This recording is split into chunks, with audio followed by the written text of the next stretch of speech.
My first 5-minute long exposure using my new dedicated astronomy camera. Let's open it up in Photoshop and take a look to see what I got. You're kidding me, right?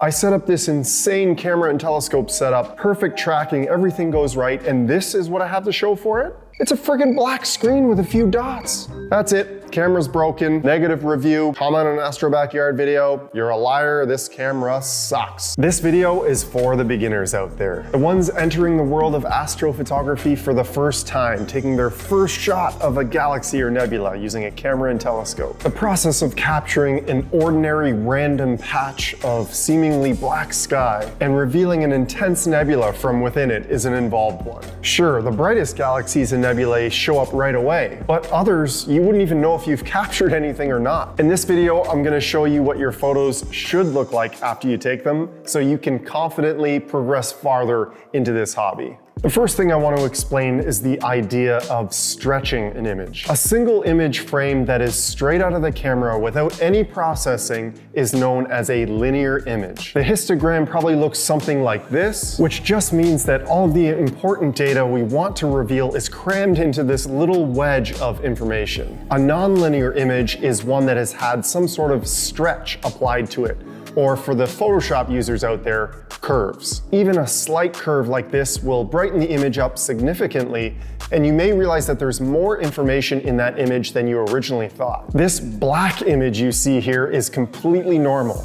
All of my images captured on a dedicated astronomy camera look this way when I'm starting out. Shots taken on a DSLR or mirrorless camera look a little bit better out of the gate, well, a little brighter anyway. But the point is, a single image frame is just a starting point for a much longer project. The final images I share in my videos include hours of exposure time and have gone through many hours of image processing as well. Let's talk about what you can expect your images to look like when taken through specific cameras and filters, because they're all different. There's a pretty drastic difference in the way a single exposure looks taken through a DSLR or mirrorless camera versus a dedicated astronomy camera. The DSLR outputs a raw image format that can be exported into Lightroom or Photoshop for inspection, while the dedicated astronomy camera gives you these weird FIP file formats that you can't open up using a traditional photo editing software like Photoshop. To see what you've captured using one of these cameras, you need to use an astronomy-specific software to open up the files and review them. I use Deep Sky Stacker, which just got a nice update by the way, but there are many great free tools for opening and debayering these astronomy-specific file formats. These images almost always look completely black in their linear state, depending on the camera settings and filters you used.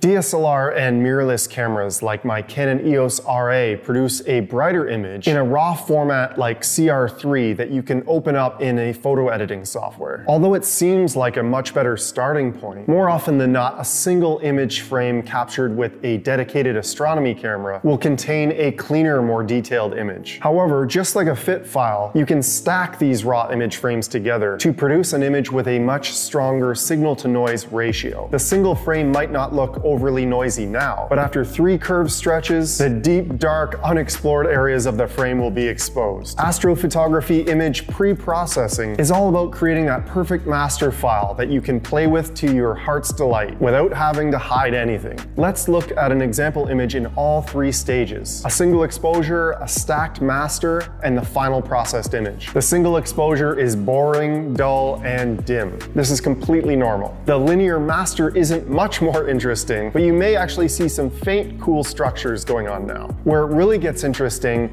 is when you give it that first curved stretch to bring up the mid-tones and highlights in the image. PixInsight has a really great tool to do this in an instant, and this is how cool it is. Just look at the difference between a linear and non-linear image.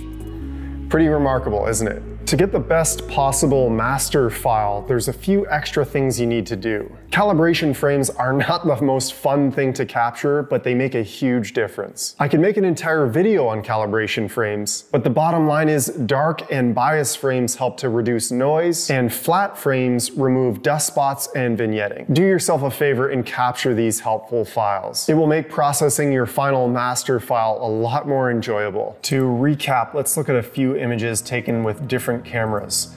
The first one here is taken with a one-shot color dedicated astronomy camera, the 533 MC Pro.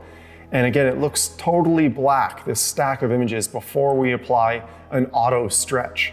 So totally normal to see your stack and come out of Deep Sky Stacker or PixInsight, whatever you're using to stack, and to come out like this before any sort of stretching is applied in its linear state. If we look at a image captured with an H-alpha filter, there's even less going on in the linear state, just a black screen with a few dots. With the auto stretch to make it a non-linear image, we can see there's so much information going on there. And all of that info was crammed onto the left-hand side of the histogram, but it's just hiding in there, lurking in the shadows, waiting for you to find it. In our last example, this was taken with my Canon EOS RA of a star field in the Milky Way. And with a camera like this, you can see a little more in the single image frames and the stack. You can see a few deep sky objects, but it's still very dark.